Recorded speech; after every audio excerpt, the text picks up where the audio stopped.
industry for years to come.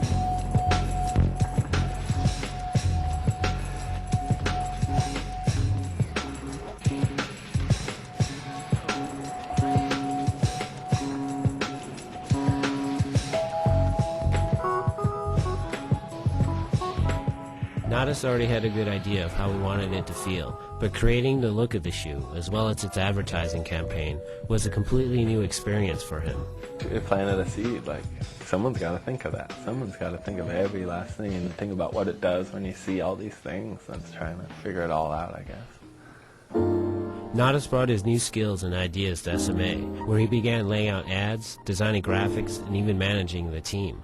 We weren't skating the same way skating had been going on for years, so it made sense to kind of back that up with some artwork and just kind of get the whole attitude across. The way I always saw it was Natas just kind of ran Santa Monica Airlines, you know, and it was gnarly. He'd go down to him and he'd take care of you and, you know, kind of tell you, here's what you're going to get for your board sales. At the time, Natas had more influence on SMA than almost any other pro did over their sponsor. Realizing they could basically do whatever they wanted, Natas and Jim Thiebaud decided to do a U.S. tour by driving across country in a couple of used Cadillacs they bought. Enthusiastic to do things their own way, they planned 30 demos in 40 days across America. In their excitement, they'd also overlooked many of the logistical problems in planning the tour. You know, the first Cadillac blew up in Vegas. We bought a stolen Cadillac. We couldn't get hotel rooms. We'd have to stay in the most ghetto hotel room because no one was over 21.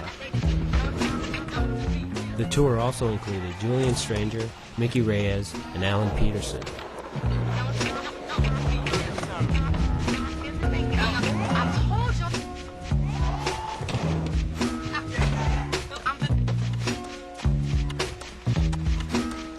While in New York, they also discovered an amazing young powerhouse named Sean Sheffy, who joined the tour and would later ride for SMA.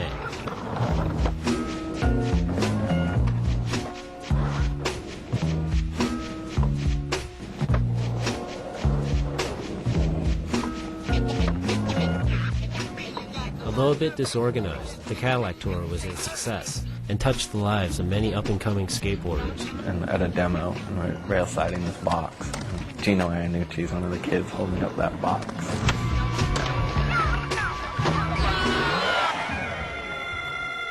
Despite all the excitement Natas and the team had generated on tour, they returned home to find that the 80s skateboarding boom had begun to fade.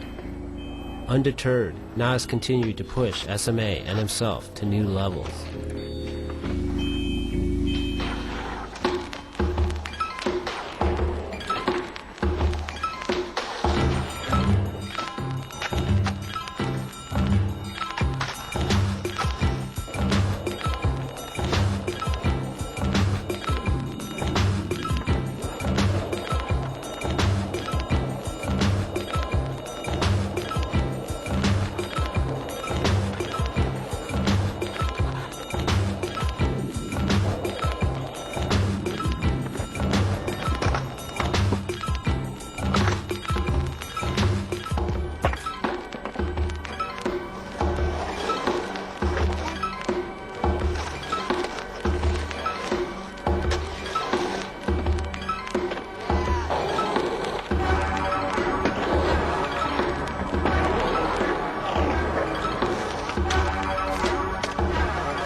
By the early 90s, skateboarding had followed the U.S. economy into a full-blown recession, and the companies that managed to survive were cutting way back. Natas began to feel that the effort he was putting into SMA wasn't quite paying off. At the same time, his friend and fellow pro skater, Steve Rocco, had just started World Industries. It was based on the ideal of keeping skateboarding creative and fun, and was completely run by skaters. Now it's normal for skaters to run a company, but at the time it was some guys. Seeing what Natas had achieved with SMA, Rocco offered him his own brand under World Industries with complete creative control. For some reason, we just thought 101 Dalmatians was a great idea to name a company, just to kind of not be so serious about it. I think at the time we went to go register the name. Like, maybe it's not such a good idea. Like, let's just call it 101, or 101.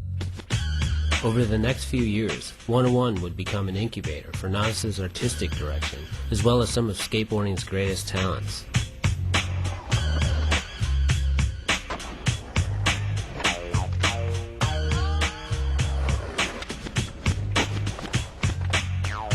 In 1992, Natas was finally at the helm of his own company and was still skating strong and was poised to establish 101 as a major brand.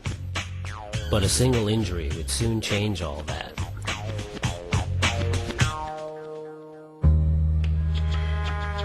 The definite turning point was breaking my ankle, and I had to get an operation and got a plate put in. You know, when we heard he broke his ankle and how bad it was devastating.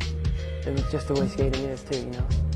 You cannot take it for granted. You have a hard injury like that, getting older, it's hard to rebound.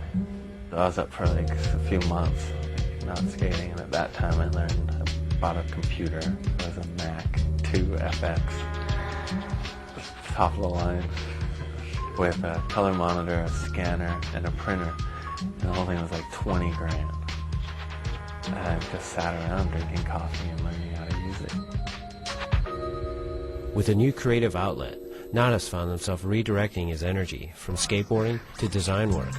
He sought opportunities to test his ideas, and was soon invited to work on a new magazine being launched by World Industries. Natas worked on the very first Big Brother. The first thing we worked on together was this Adam McNatt piece, and it was just this really sort of arty photo essay, and he laid the whole thing out. It was really great. He had these great sketchbooks. You know, we would sometimes just scan those and put backgrounds. I don't know, he's constantly doing art. His hands-on experience with 101 and Big Brother was an education in itself. But Natas' life and art began much earlier. Growing up in an artistic and eclectic community, his parents filled the house inside and out with sculpture, photography, and paintings. He was also influenced by local Santa Monica artists Wes Humpston and Kevin Ansell. You know, he would want to draw, so we would help him draw. We'd show him stuff, and he used to love to come over to my garage where I used to live behind my folks' house. I used to do like stuff on boards for people. Of course, it had all the great skulls and crosses and lightning bolts and the wings. So that was great. Yeah, as a kid, I was fascinated by it. Wesley was the original Dogtown skateboard guy, and he kind of passed it on to me. And then I kind of passed it on to Natas. But Natas' influences weren't confined to the borders of Dogtown. With an early foundation in art and a keen interest in learning, he began to investigate other aspects of design. Natas ask real questions and try to learn and absorb things. Mofo was the first to tell me what art direction was. He used to work on the ads for Santa Monica Airlines. And so I really got an understanding of, as he was molding my image, basically, and the company's image. It got me really thinking, this is how everyone sees us because of him. And so I was like, okay, art direction.